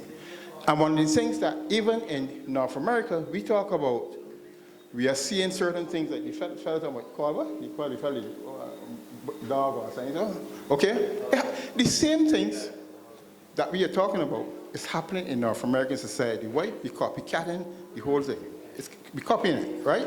But we don't understand that the consequences are seeping into our society. So I think one of the fundamental things I recommend is that let us examine in our society the values that we want to keep and the values that we don't consider to be essential in terms of keeping. That we have to make a determination as to what they are. The last point I want to make. Thank you. Sorry. But that's what was this last point. I know you say that one. No, sorry, I heard something else. I thought you said all right, sorry. No, but that's the last part of it. It's this, right? Manners. Now, we have a situation, is that the entitlement theory that we have in our society, where we tell youngsters, you are right to this, not right to this, In fact, we get to the point where, and all due respect to the women and stuff like that, and say here, we even telling people now that, no, it is not that you have to have a calling to be a politician, a priest, or anything like that. What we're trying to rebalance, you have a right. And what is it producing is that thing where you are getting aggressive about it and you think you are entitled about it, right? And just compromising then our mannerisms in our society and it's affecting the way in which we speak to each other.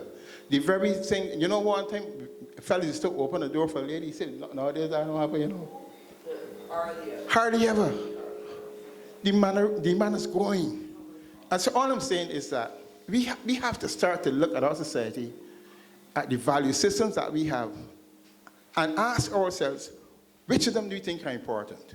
Which of them we think we want to continue?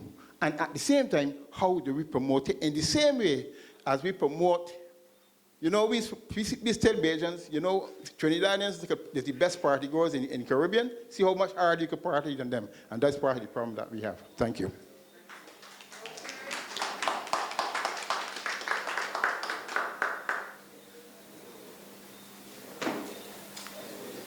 Good evening, everybody. I came and I heard a lot of people talking about values, education. We know what the problem in education is. We are producing children who cannot read. That is a fact. You have young men who cannot fill out a simple form. I tell them, when you left school this morning, you can't fill out a form. This is the problem. These young people cannot read. We don't need anybody from Venus, Mars, no director of education reform. They know the problems that the children are facing, and it starts in the primary school. And you know who are the people affected by it most? People that are looking like all of us. Because many of us can't pay for our children to go to private school. So we are the people who are suffering from this problem that is causing, I believe, crime. Because if you can't read, you can't express yourself. So the problem has to start in the primary schools, fixing the problems there. The second thing, family first. These children are brought up in families. They come up in homes. I hear the guy that was talking about somebody calling somebody dog and this and that. When I was growing up, my friends used to talk about a tiger moth. My mother I don't know if my mother went to secondary school, and she would always tell us, it is no tiger moth. It is not tiger moth. There is no A in it. It's T-I. So if you're growing up in a family and your mother hear you talking about, come here, dog, your mother should be saying, listen, what foolishness you talking? But this is not happening. Parenting. This is where we have to also work with people, I would have to say young people, who have children, parenting. So it's parenting and fixing the problems in the school. And I will say this finally, this thing about crime, I expected in here to be full to the rafters, because it's something that affects every one of us. Only this weekend past, I guess if my children are watching this, they'll be hearing it for the first time. 2 men nearly take me upon my Lord's Hill. That happened to me just Friday. So we really, I don't know what the solution is, but I know family is the foundation, and this is where we have to start.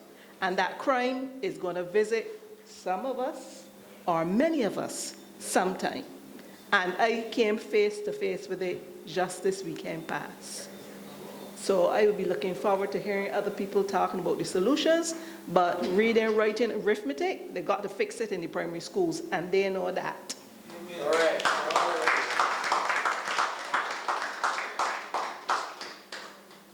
Villeneuve Graves.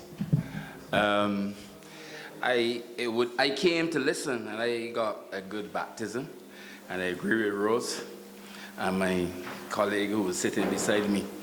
There's a good friend of mine, he's now 76, calls me every day.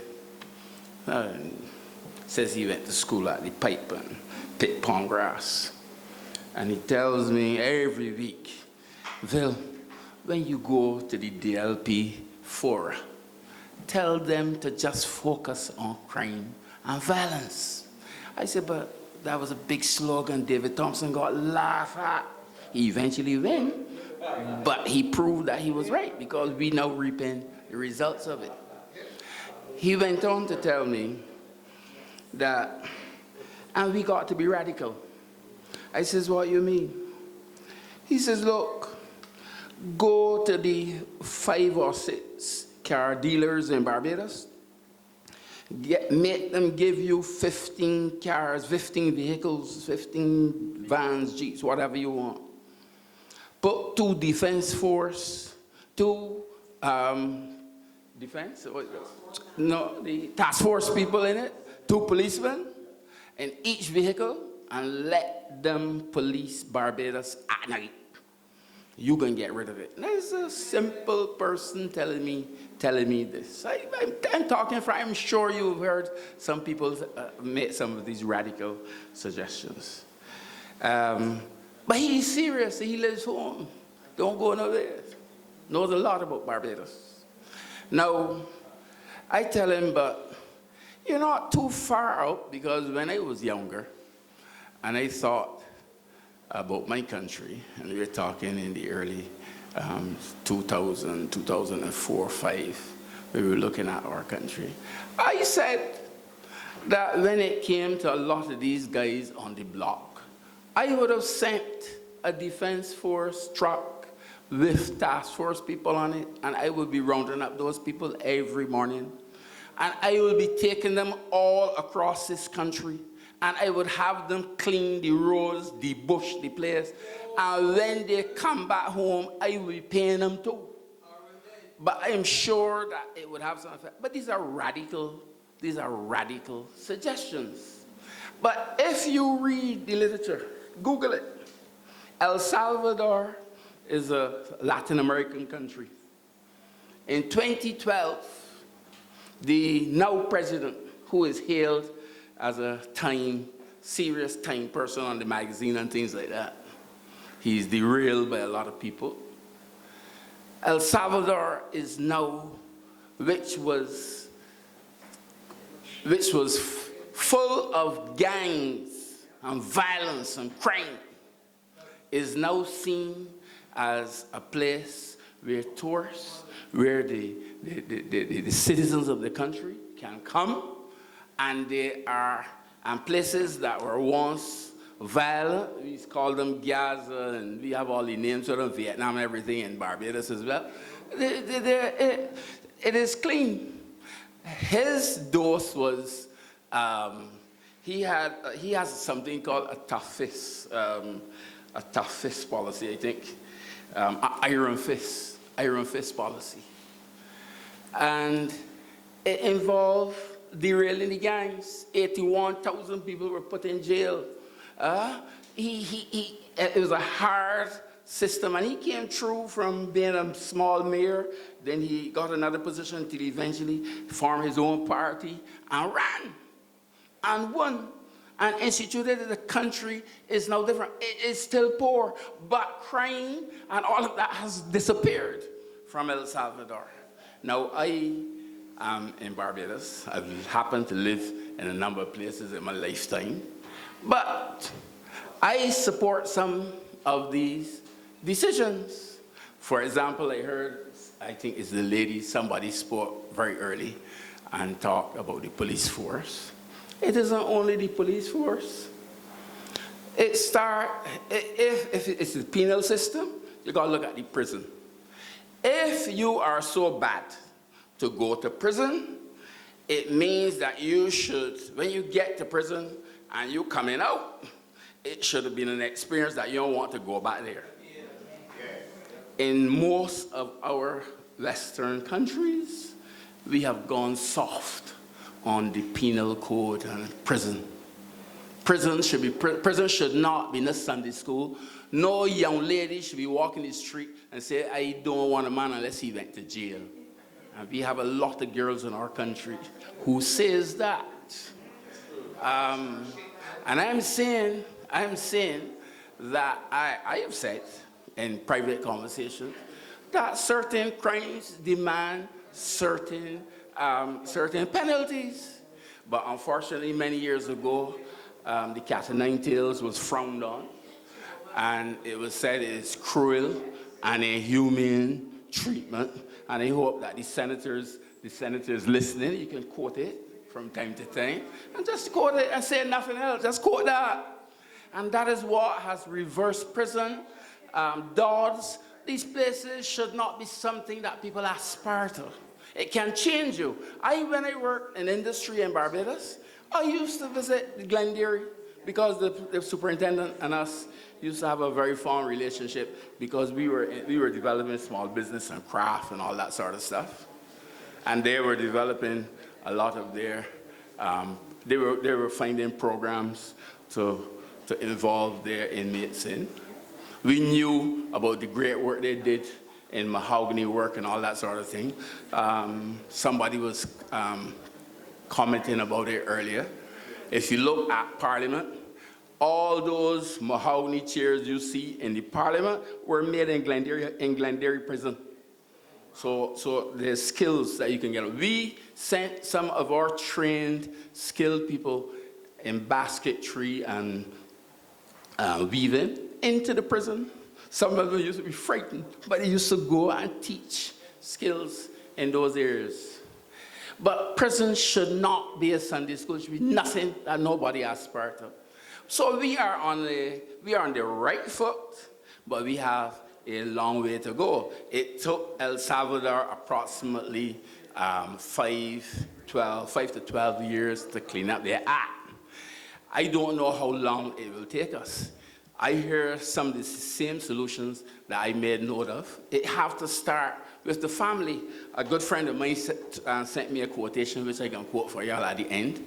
But the family in the home, that is where it all begins. It has to begin there. And we're not now talking about nuclear family. We know all types of families that we have.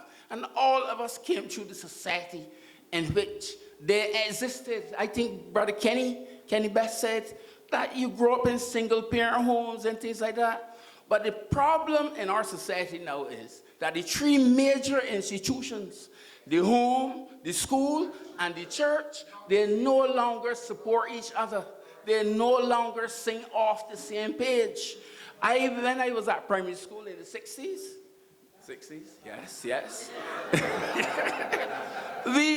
There were teachers that used to tell the children coming from the fishing village where we live, you don't get training home, but when you come here, you will get it.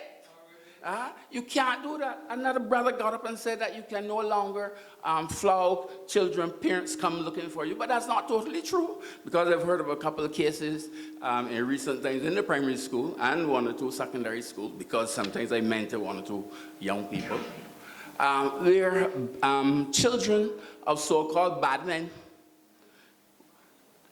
the teachers are scared of them. One teacher took on one of them. And he said, man, his father is going to come for him. When the father came to the school, he came and he spoke to the teacher. And he asked the teacher a question. He spoke to the teacher. The teacher tell him exactly. He says, you want me to flog him here now too? I thank you very much. So that it will vary. It depends how you go about your job. But family, home training, it is critical. School, it is critical. It is important, but they must sing out the same. And I'm sorry to say it, but I'm a church person. So after all these years going to church, I can tell you that. That's the problem. All over the world, people refuse to deny the impact that church can have on a society. In Washington, D.C., and I saw it in London last year as well, a lot of communities that were designed with churches because the people are no longer going to church. You find that other new denominations moving into them. But the point is, in housing developments in Barbados, I spot that from 1980s. I told my church when I used to sit on their board, we should, like at ruins and places like Wanstead, we should have gone in and bought 4 lots altogether just to secure it. If you don't want them, you can sell them after and make money. But what we could do, we would put a church in it. In Barbados, we developed housing developments, terraces, heights, and there's nowhere for religious, to embrace religious instruction. And it is critical. So the morals in our society, morals matter. I think I listened to the program today, and I got to congratulate Shakwani on the presentation today. But on that program, somebody said that we are focusing on the young people because of the young people's program. And they said that there's a problem in Barbados, a lot of old people. And I have experienced it. You go into a supermarket, and when you go into a supermarket, like you stand up, somebody can come up to you, and they say, my gentleman, you can pay for this here for me. And then somebody said on the program that they think it is economics and employment hardship, high pricing. True. But they say, but that's what causing a lot of people to steal, and that's why a lot of old people are stealing. Why old people stealing? Because they have no morals, they have no training. Honesty gotta be at the beginning of it. And that is what is wrecking our society. And just to conclude, let me read this short note that this guy tell me that I should quote for you. He says, the influence of an ill-regulated family is widespread and disastrous to all society. It accumulates in a tide of evil that affects families, communities, and governments. So he's saying that crime is as a result of what we have been eating and drinking. Okay, thank you. I want to let you know that El Salvador is one of the countries that we have looked at. We also note the political climate within which it operates. And this is a reality. As you do your research, you have to also take note of the circumstance within which it operates, because I think their state of emergency is years long now in El Salvador, and I don't know that we want that here. It is very easy to implement certain things when you remove democracy from the conversation. So our solutions are going to have to be in context, and when we put it in context, then we will be able to come up with solutions that are workable for us. There may be things that you can take. People also point us often towards Singapore, and without recognizing, first of all, that it is authoritarian, and secondly, that it is almost uniform in religion. So there are other considerations that are on board. So yes, we've been doing our research from that end. We have other members of the commission who are with us today. Simon Clark, he is here. I saw Derek earlier.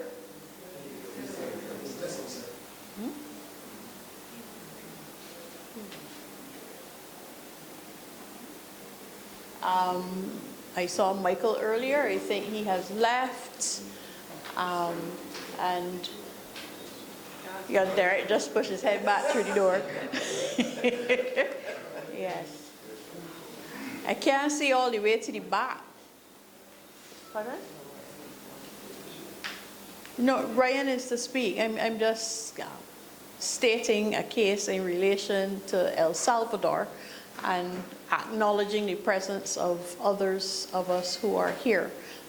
Brian? All right, I'm back again. I think you, Madam Chair, you have a lot of information from the persons attending here this evening. But one, I'm a finance person, and I normally look at numbers. So when I'm in a meeting, I always go out with my calculator to do the maths. And I think one of the things coming out of your report is obviously going to be, the questions are going to be, how are we going to finance these initiatives? And it brings me to something that's been bothering me, which is how the government is spending money. or how it spends our taxpayers' money. Right? And I think that that is one of the main solutions in terms of dealing with the issues related to youth and crime. I mean, I just peeped at the 2024 to 25 estimates, and about 6% of the expenditure budget covers youth, sports, and community development. 6% of the budget. So there has to be a refocus on where the priorities of a government. And obviously we are planning to be in the government, we have to start to refocus and think where we're going to spend resources. Additionally, Dre, the youngster there, he spoke about job opportunities, entrepreneurship pretty much. Since 2022, there has not been a ministry focusing on small business and entrepreneurship. It is now called Energy and Business Affairs or something like that. So there has not been a conversation around small business or developing small business in this country, and that's something that we have to put back on the table. And, you know, I shadowed under your chairmanship, I shadowed the ministry for about 3 years solid. And it is almost like we need a reset when it comes to entrepreneurship and small business. It is not about only giving persons access to finance, etc. But it is a livelihood. You cannot give a person a loan for any amount, and leave them alone and expect them to run their business, keep putting money in the business, and then still extract money to pay their bills and to support their families. It is very, very difficult. It is very difficult. So we have to look back at how we treat to small business.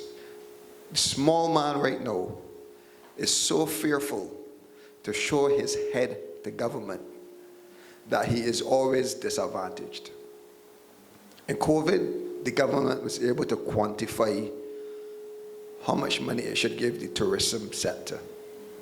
It was not able to quantify how much money to give our micro businesses, because everybody is under the radar. So the small business people got $200 for 2 weeks, remember? Their total $25 million. Where the hotels, far less amount of persons, with more resources, they got 300 million. So about 7 or 8% of that total again. Come to the recent Hurricane Beryl. The government has not quantified what the fishing industry is losing or has lost. But then they come and go and give the fishermen something that cannot compensate them, and put $150,000 in a pool. So when we continue to encourage our small business people to run under the radar, it is to their disadvantage, not the disadvantage of anybody. And I think that's something that as a party we need to deal with forcefully. And I know it's a very sensitive conversation because taxation comes into play, but we hardly pay taxes now because of the restructuring in terms of small businesses. So the conversation has shifted. So anyhow, I get too deep there, but the point is that those are the critical areas in terms of how we need to finance our project, how we need to support and defend. I think we need to build a strong case on how this can be done, how this can be handled, so that it kind of strengthens our position to the public. Thank you.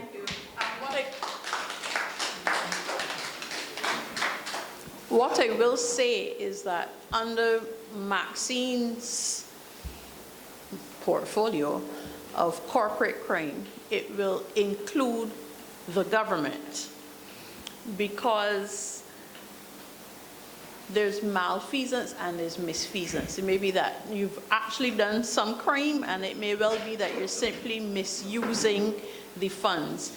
And prudence with the public purse will have to be looked at, because, as Ryan said, it has to be costed. There's no point having prettiness on paper and it can't become a reality because the resources are not there. But we do know that government finds the resources for the things it prioritizes.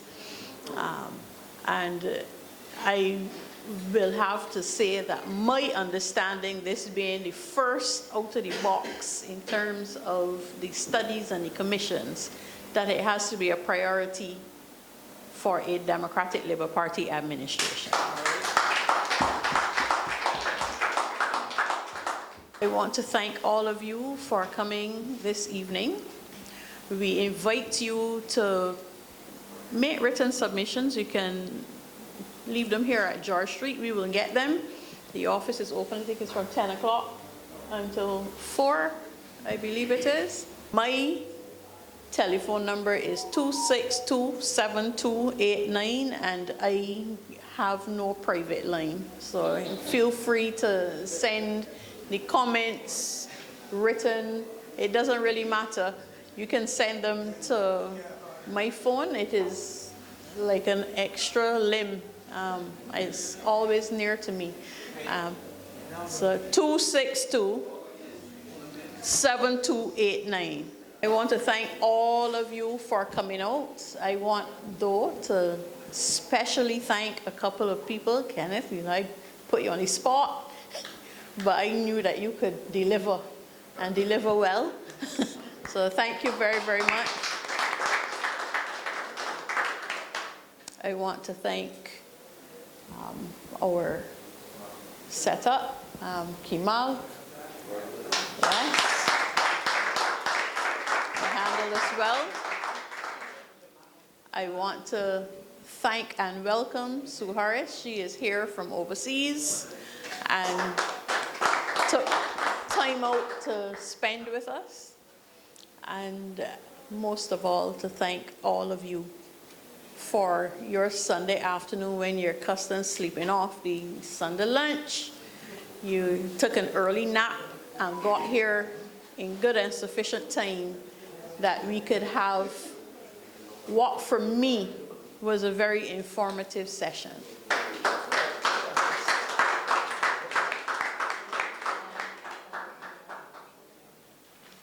We will again be in the public space next Sunday. And I will say that 2 of them, one will be online so that our diaspora can be involved in this conversation. I don't think it is enough that we only take their remittances. We need to involve them as much as possible.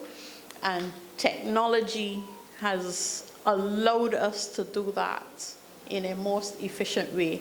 And there will also be one that is dedicated to hearing from the youth, which will also be online, but in a different format. We haven't decided yet if it will be an Instagram Live or a Twitter Live, but it will be in a format that the young people prefer. Outside of that, we will continue our research. You will see some questionnaires coming out. We are also on the ground interviewing and collecting and collating, because we don't only want quantitative information, we also want qualitative information alongside our research. And also, we will continue to hear from you. Thank you very, very much for your Sunday evening. Please get home safely. I don't know what the rain situation is on the outside or if we're still under flood watch, but be very, very careful as you travel. Thank you very much.